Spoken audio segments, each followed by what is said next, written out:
A gente vai falar agora de auxílio emergencial, especialmente para quem teve o auxílio emergencial negado, porque desde a semana passada, pessoas que tiveram a análise do cadastro negada podem contestar sem precisar recorrer a um advogado particular através da Defensoria Pública da União.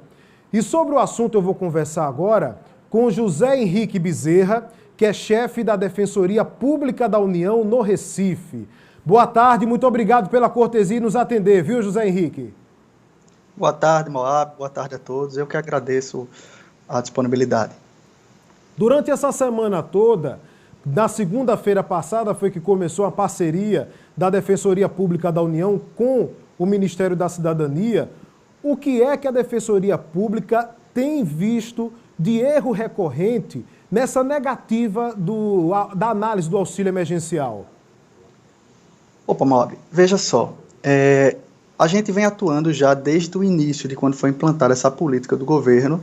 A Defensoria Pública já vinha atuando em casos de auxílio emergencial. Sim. Agora, da semana passada, de 10 dias para cá, teve esse acordo do Ministério da Cidadania que gerou uma possibilidade de a gente ter acesso a algumas informações que a gente estava tendo dificuldade. Eu estou ouvindo o barulho da reportagem anterior, se puder ver com o pessoal do estúdio. Atenção, produção, por favor, tirar esse retorno do entrevistado para a gente poder conversar. Está me ouvindo melhor agora, José Henrique? Perfeito. Pronto. Pois não, continue. Então, assim, o acordo ele serviu para dois pontos principais. Um, que era possibilitar que os defensores tivessem acesso a informações que a gente estava com dificuldade de ter, informações mais detalhadas, mais claras a respeito do motivo que gerou o indeferimento do benefício. E o segundo ponto era a possibilidade de a gente fazer uma contestação administrativa para algumas hipóteses, não todas. Então, assim, foi publicada a portaria 423, que tem dizendo todas as hipóteses em que é possível fazer essa contestação administrativa. Por hora, a Defensoria teve acesso sexta-feira a esse sistema e começamos a fazer as contestações. O governo prometeu que em breve vai conseguir disponibilizar essa ferramenta também para a população, para a própria população fazer a contestação administrativa, porque é impossível esse gargalo. A Defensoria, com 641 defensores no país inteiro, dá conta de 43 milhões e meio de indeferimentos que foram feitos por uma máquina, né?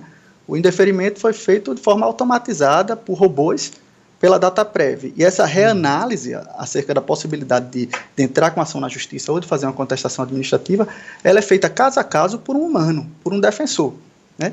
Aqui em Pernambuco somos 10. Então, assim, que estão atuando. Então, nós temos nossa dificuldade, não tivemos nenhum aumento de estrutura após a elaboração desse acordo, a formalização desse acordo. Temos nossas limitações como órgão, mas estamos atendendo o máximo de pessoas que podemos. Mas é muito importante que o governo passe a abrir essa ferramenta para a própria população. Porque, por exemplo, algumas pessoas vêm reclamando da dificuldade de contato com a gente. São 3 linhas telefônicas, uma de WhatsApp e duas de telefone e ligação normal, que estão disponibilizadas e estão o dia inteiro funcionando, com o atendente desliga uma ligação, atende outra, desliga uma ligação, atende outra. O WhatsApp, a gente já está com um passivo de 5.000 mensagens que ainda não conseguimos ler e responder. Então, assim, a gente já está fazendo um reajuste no fluxo interno para tentar ampliar isso, dar vazão a essa demanda. Mas, inicialmente, estávamos atendendo 120 pessoas por dia, já estamos conseguindo atender 200. Estou tentando fazer uns ajustes para a gente conseguir chegar na marca de 300 por dia por esses canais. O WhatsApp, a gente também vai tentar fazer um fluxo interno para tentar responder mais rapidamente. Está demorando mais de 30 dias para a gente conseguir responder a mensagem de WhatsApp de uma pessoa, porque é um humano que está ali por trás, que tem que responder tudo, e a demanda é imensa. Então, assim, temos nossas dificuldades estruturais. E para você ter uma ideia, Moab, nós, a Defensoria Pública, a gente não é parte do governo, né? Não somos o governo. A gente entra com ação contra o governo. Vários tipos de ações, não só essas ações de auxílio emergencial. Nós somos, no país inteiro, 641, como eu falei. Os advogados públicos federais, que são as pessoas que defendem o governo nas ações que são ajuizadas, são 7.500 no país inteiro. Somos 641 contra 7.500. Então, assim, a gente tem uma estrutura que precisa crescer muito ainda. Não temos carreira de apoio. 65% da nossa carga de trabalho por meio de estagiários, apoio de estagiários. Então, assim, a gente tem nossas dificuldades. Agora, eu garanto que a gente está trabalhando arduamente, estamos tentando atender o máximo de pessoas possíveis, queremos ajudar, estamos numa situação de angústia com isso, como todas as pessoas estão, né? Ver uma situação dessa, pessoas estão precisando de um mínimo para sobreviver, né? É muito complicado. E estamos fazendo todos os esforços possíveis para conseguir atender ao máximo e com a melhor qualidade possível. José Henrique, para piorar, na semana passada, houve uma correria muito grande por busca de informação na própria sede da Defensoria Pública no Recife. Isso acabou motivando um protesto. E também vale explicar para quem está acompanhando agora o Ronda Geral e que quer buscar a Defensoria para tirar alguma dúvida sobre reanálise e ver a possibilidade de reanálise, que esse atendimento está sendo feito totalmente de forma remota, por telefone e também o atendimento no WhatsApp. A gente está aqui disponibilizando os números no meio dessa entrevista, mostrando a correria na semana passada, mas vale reforçar, o atendimento é todo por telefone, não é isso? E com prazo de atendimento até amanhã desse apoio. Há, inclusive, alguma avaliação desse prazo ser estendido para reanálise, porque eu acho que tem muita gente ainda em busca de informação e tem gente reclamando que não conseguiu ainda, como você falou, devido à demanda, o contato com a Defensoria Pública da União sobre a possibilidade de reanálise. Olha, a gente vai continuar atendendo. O prazo que a gente tem conhecimento é que o governo deu um prazo até o dia 2 de julho para a pessoa dar entrada no requerimento administrativo, certo? Então, assim, mas a gente vai continuar atendendo após isso, tá certo? Existe uma promessa do governo também de fazer um reprocessamento de alguns casos que têm gerado muito indeferimento, como casos em que dá erro porque supostamente a pessoa consta como falecida. Tem casos em que a pessoa consta como se tivesse com um vínculo eleitoral ativo, como se a pessoa tivesse sido eleita. Ou então, com assim, vínculo empregatício também, né, José Henrique? Mesmo já estando desempregada? Isso. Exato, é justamente a terceira opção, que consta na RAIS, que a pessoa está com um vínculo ativo sem estar. Ou seja, isso está acontecendo porque o governo tem usado muitas bases de dados diferentes e algumas desatualizadas. Ou seja, esse processamento que é feito por robôs, foi feito pela DataPrev, faz um entrelaçamento de várias bases de dados. E aí, quando bate alguma inconsistência, indefere. Então, assim, como a gente localizou essas três hipóteses aí, que são muito comuns e por conta de desatualização de base de dados, o governo ficou de fazer um reprocessamento por conta própria para ver se já houve uma atualização na base de dados e eles pretendem fazer um reprocessamento e isso deve gerar um deferimento de vários casos a mais que estavam inicialmente sendo indeferidos.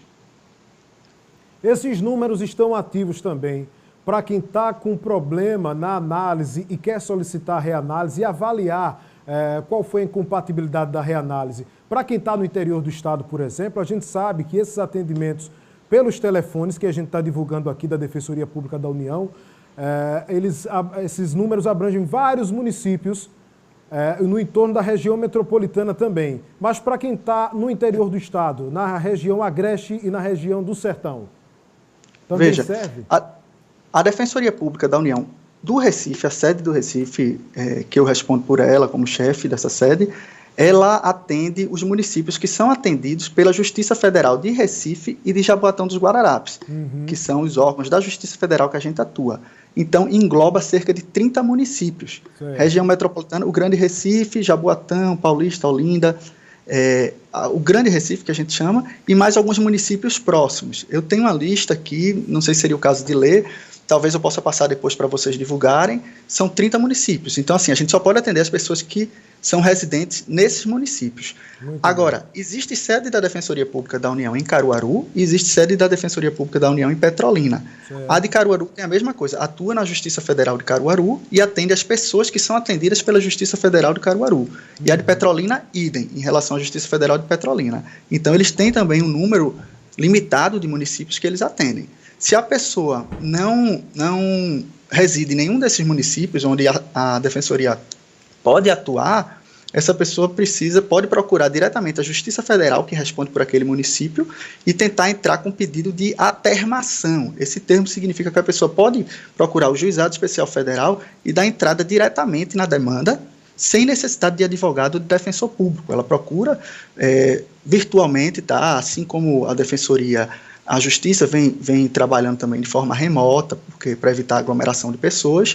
E aí se busca as informações no site da Justiça, como dar entrada no pedido, na ação, sem advogado e sem defensor público federal. Então tem essa possibilidade. Inclusive, essa é uma possibilidade que existe também para as pessoas que estão em localidade onde a Defensoria Pública da União atende. A pessoa não é obrigada a ser atendida pela Defensoria Pública da União.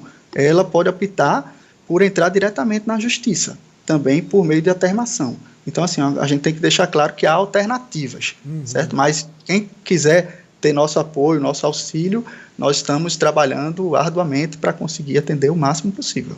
Muito bem, José Henrique, esse apoio da Defensoria Pública da União nesse processo de reanálise a quem teve auxílio negado tem representado esperança para muitas famílias que, inclusive, estão atrás de corruptos que conseguiram o auxílio aprovado, mesmo tendo vínculo empregatício, sendo servidor público, e muita gente acabou ficando para trás e teve até o auxílio negado. Não estou ligando uma coisa diretamente à outra, mas eu estou falando da necessidade das pessoas em ter acesso a um benefício no meio de uma pandemia e de uma crise econômica. Então eu quero agradecer a sua participação aqui, vamos reforçar os números, sucesso, saúde aí, porque é o que a gente deseja para todo mundo.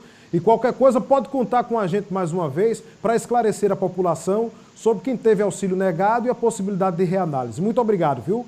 Boa tarde. Eu que agradeço, Moab, pela audiência. Muito obrigado. Vamos repetir aqui os números então, por favor, Formiga, da Defensoria Pública da União do Recife. Esses números atendem a moradores de 30 municípios atendidos pela Justiça Federal, que compreende Recife e Jaboatão. 3194-1200, o telefone de celular 992434165 e tem um número de WhatsApp que é exclusivo para mensagens e não para telefonema. É o 99515-6936.